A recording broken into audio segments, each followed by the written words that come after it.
Selanjutnya video ini ada menjelaskan tentang gerakan otot-otot bola mata yaitu nervus 3, 4, dan 6. Oke, yang pertama kita evaluasi adalah pertama dari kedudukan bola matanya dulu. Oke, kita lihat yang pertama dia itu searah atau tidak. Nah, kalau searah itu disebut sebagai ortotopia. Atau apakah dia ada punya strabismus. Kalau strabismus, apakah ada deviation conjugi, ada case of Golgi-Reeve, itu semua sudah kita evaluasi pada kesan umum. Nah, lalu kita lihat apakah dia ada eksotrofi atau tidak, atau matanya itu berdeviasi ke arah lateral, dan juga esotropia atau esotropia itu ke arah nasal. Selanjutnya kita lakukan pergerakan bola mata. Nah, gerakan bola mata itu namanya gerakan konjugat dan juga diskonjugat. Nah, kalau gerakan konjugat itu artinya gerakan di mana bola mata itu ke arah yang sama. Yaitu kita lakukan pemeriksaan sesuai dengan otot-otot gerakan namanya itu gerakan marginal atau gerakan yang gerakan mewakili otot-otot dari otot-otot ekstraokular. Nah, untuk pemeriksaannya bisa kita lihat seperti ini, atau bisa kita lakukan simpelnya seperti huruf H. Pertama kita pasti lihat ke depan, samping, samping atas, samping bawah, kembali ke tengah, dan juga ke arah satunya lagi. Atau gerakan itu menyerupai seperti gerakan huruf H. Oke, untuk gerakan-gerakan otot marginalnya itu, yang kita perlu ketahui adalah semua otot sebagian besar dari otot ekstraokular itu diinervasi oleh nervus 3, kecuali nervus oblik superior gerakannya ke nasal bawah, itu diinervasi oleh nervus 4 atau nervus trochlearis. Sedangkan untuk nervus kolateral itu rectus lateral itu diinervasi oleh nervus 6 atau nervus abducens. Nah, selain itu diinervasi oleh nervus ketiga. Oke, jadi kalau misalnya pasien tidak bisa melihat ke arah lateral, ya berarti dia ada gangguan dari nervus 6. Kalau misalkan dia tidak ada gangguan dari nervus 3, ya berarti dia tidak bisa melihat ke arah nasal bagian bawah. Seperti itu. Oke, selanjutnya setelah kita buat dari gerakan bola mata, pertama kan itu dari kedudukan gerakan bola mata, selanjutnya nistagmus.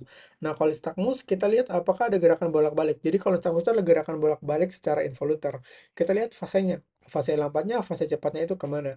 Lalu kita lihat arahnya itu ke arah horizontal atau vertikal. Karena dengan begitu kita bisa mengetahui lesi dari kira-kira apa penyebab dari nistagmus tersebut. Ada juga tipe yang lain seperti namanya itu nistagmus rotator. Oke, selanjutnya ada celah mata. Nah, kalau celah mata itu kita mengukur dari celah mata dari eh, jarak palpebra bagian atas ke refleks cahaya atau yang disebut sebagai margin reflex distance atau MRD1. Jadi MRD itu margin reflex distance ada dua, MRD1 dan MRD2. Kalau MRD1 itu dari refleks cahaya ke palpebra bagian superior. Kalau misalkan MRD2 itu dari refleks cahaya ke MRD bagian bawah. Nah, jadi refleks yang dimaksud itu adalah refleks cahaya. Refleks cahaya yang bagaimana? Refleks cahaya itu dilakukan ketika dengan disebut sebagai Hirschberg test. Jadi Hirschberg test itu eh, dengan melakukan kita memberikan cahaya pada bagian tengah-tengah dari matanya pasien, lalu kita center. Setelah itu kita lihat refleks cahaya yang jatuh pada mata pasien.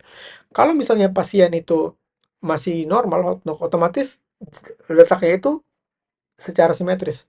Tapi kalau misalnya dia ada gangguan seperti exoforia, seperti gangguan foria, maka biasanya akan terdeteksi dengan tes Hirschberg.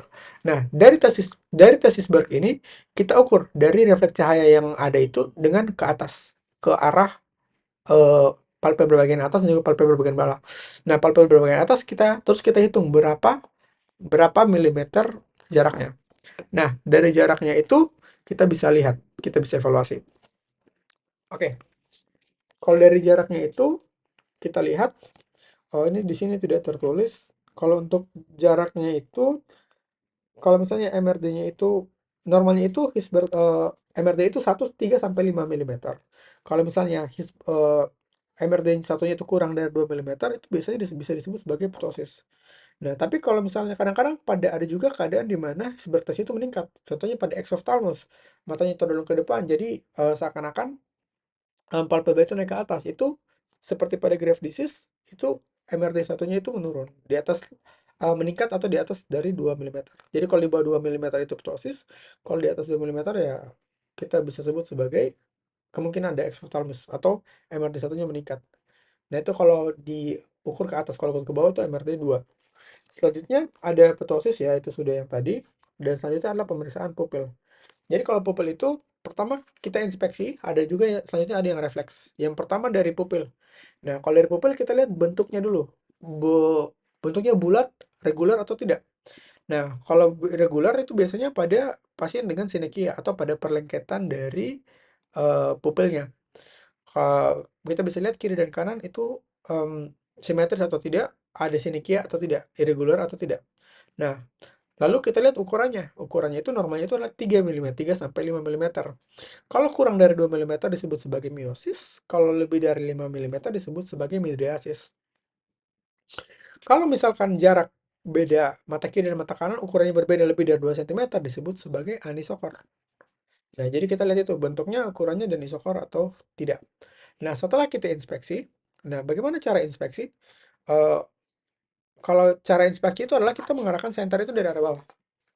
Kalau kita mengarahkan dari bawah itu tidak menimbulkan refleks pupil. Selanjutnya kalau kita mau menimbulkan refleks pupil, kita arahkan dari arah ke mata pasien. Nah, itu untuk mengevaluasi refleks pupil. Jadi refleks cahaya pupil itu adalah refleks cahaya langsung, yaitu ketika kita melakukan penyinaran, contohnya pada mata kanan, maka mata kanan itu akan terjadi konstriksi dari pupil. Kalau kita itu adalah refleks cahaya langsung. Kalau refleks cahaya tidak langsung atau refleks cahaya konsensual, itu adalah ketika kita menyinari mata satu sisi, maka kontralateralnya yang akan terjadi konstriksi. Yaitu kalau kita senter mata kanan, maka mata kirinya juga akan ikut konstriksi. Itu namanya refleks cahaya konsensual.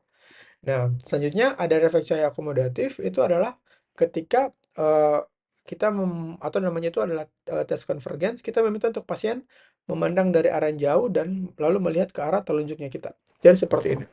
Minta pasien untuk melihat arah jauh, lalu minta pasien untuk melihat jarak dekat. Nah, gerakan mata yang diskonjugat atau gerakan konvergensi ini bisa disebut sebagai positif kalau misalnya terjadi gerakan ke arah nasal. Selanjutnya tentang refleks Markus Gann atau yang disebut sebagai RAPD. Jadi RAPD itu adalah Relative Afferent Pupillary Defect. Penekanannya pada ini afferent. Jadi pada refleks cahaya itu afferent itu kan adalah nervus 2 dan efferentnya adalah nervus 346. Jadi kalau metode dependensi pada nervus optik dapat terjadi namanya RAPD atau refleks Markus Gann ini. Nah, jadi RAPD ini adalah refleks di mana kalau kita memberikan cahaya, normalnya ketika kita memberikan cahaya normalnya ketika kita memberikan cahaya pada suatu mata, mata akan terjadi konstriksi sebagai respon refleks. Nah, jadi ketika diberikan cahaya dari mata kanan, nanti akan terjadi konstriksi di kedua mata, refleks cahaya langsung dan refleks cahaya konsensual.